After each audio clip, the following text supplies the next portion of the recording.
हमारे इस चैनल को सब्सक्राइब करें और बेल की घंटी बजाना ना भूलें। मिस्टर नरेश नजरिया हम फिर से आप लोगों को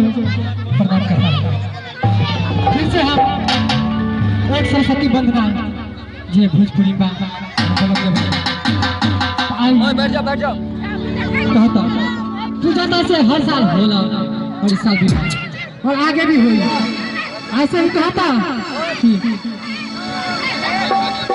पूजा हो बेला माई के हर साल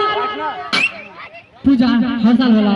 और सब भक्तगण जितने बार पूजा करेला मन तन से कहता कि पूजा हो बेला माई के हर साल अकब छोरब न माई के किया होला मल्हार बाटे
भैया के दरबार में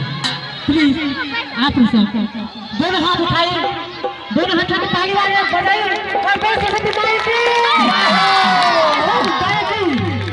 मैया हो राम लागल बाटे भीड़ दरबार में देखे